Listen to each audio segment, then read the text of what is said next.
Nama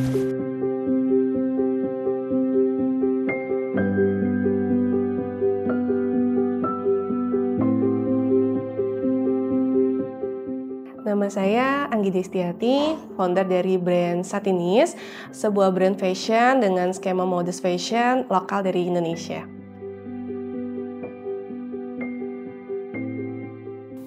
Awalnya Satinis lahir dari keresahan pribadi saya.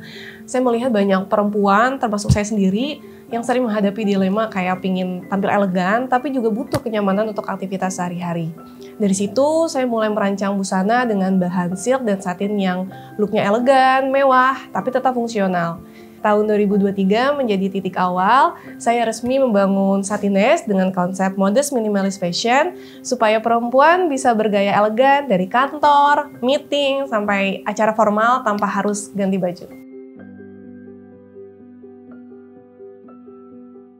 Saya sebelumnya tidak di dunia fashion ya, tapi saya sendiri interest dengan fashion dan menurut saya dari ketertarikan ini bisa menjadi passion yang mana bisa menjadi energi yang besar untuk membangun sesuatu. Nah, fashion kan selalu menjadi minat saya, terutama bagaimana pakaian bisa membangun rasa percaya diri. Tantangannya tentu banyak ya, mulai dari membangun brand awareness, menjaga kualitas premium, sampai edukasi pasar tentang konsep accessible luxury. Tapi setiap tantangan ini jadi bahan belajar dan justru membuat saya makin yakin dengan visi Satinis. Kalau aku sendiri ya percaya kalau karya Indonesia itu punya nilai yang bisa diapresiasi secara global. Itulah sebabnya brand Satinis ikut serta di ajang internasional. Jadi kita ikutin aja semua kesempatan yang ada. Salah satunya itu ASEAN International Fashion Week di Singapura di tahun 2024 kita ikut. Kemudian kita juga ditawari untuk join juga pop-up market di Summer Days di Kuala Lumpur. Jadi bukan soal demand yang lebih baik atau tidak ya, tapi lebih tentang membuka peluang lebih luas. Bagaimana memperkenalkan cerita perempuan Indonesia dan membawa modest fashion kita ke panggung dunia. Setiap event pasti banyak cerita ya, cerita seru. Apalagi kalau di internasional itu nggak hanya join eventnya, tapi orang-orangnya juga. Di sana ketemu fashion designer dari global, dari ASEAN, dari negara mana saja. Jadi aku selain menikmati hasil karya mereka juga banyak belajar, banyak cari koneksi, bagaimana bisa menjadi big brand seperti mereka. Terus kita juga mengamati pasar di negara-negara lain, bagaimana buat kita benchmark juga bisa kita masuk ke negara tersebut untuk memperluas pasar kita.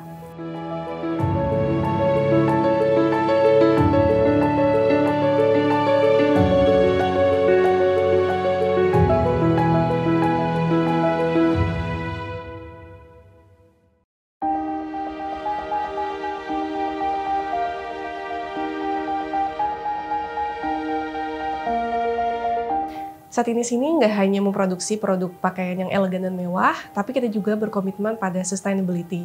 Kami menerapkan zero waste approach dengan cara mengelola sisa kain menjadi produk aksesoris seperti scrunchie, lalu pouch, kemudian kita juga buat slip aima serta bandana. Jadi setiap potongan kain ini tetap bernilai, tidak terbuang. Hal ini bukan hanya soal efisiensi, tapi juga bentuk tanggung jawab Satinis terhadap lingkungan.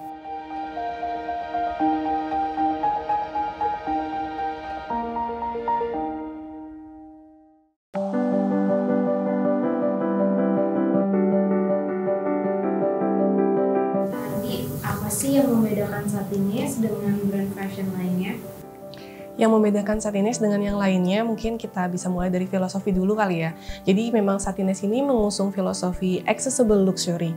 Kita nggak hanya menghadirkan busana berbahan premium dengan desain elegan dan timeless, tapi harganya juga tetap terjangkau.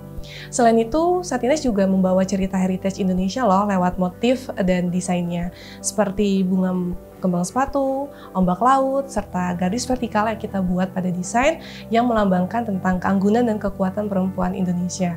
Jadi Satinis itu bukan hanya pakaian, tapi juga cerita dan identitas. Sebenarnya Satinis ini sendiri diambil namanya yang terinspirasi dari look suatu bahan ya, yaitu silk atau satin. Jadi menampilkan, menonjolkan terkait kemewahan dan elegansi dari bahan tersebut. Tips dari aku, yang pertama itu kita harus mulai aja dulu. Kenapa? Karena nggak harus nungguin sempurna. At least kita ngelakuin satu hal baru aja setiap harinya untuk kita capai tujuan kita. Terus yang kedua, kita harus tahu dulu nih keunikan apa, kita harus identifikasi nilai tambah apa yang bisa kita berikan customer melalui usaha atau brand kita. Yang ketiga, terus belajar adaptasi. Kenapa? Karena bisnis itu kan cepat berubahnya ya. Jadi kita mau nggak mau setiap harinya harus berinovasi dan belajar. Dan yang keempat, kita harus nikmati aja prosesnya. Karena bisnis itu kan nggak hanya tentang hasil, tapi setiap perjalanannya membuat kita menjadi pribadi yang lebih kuat.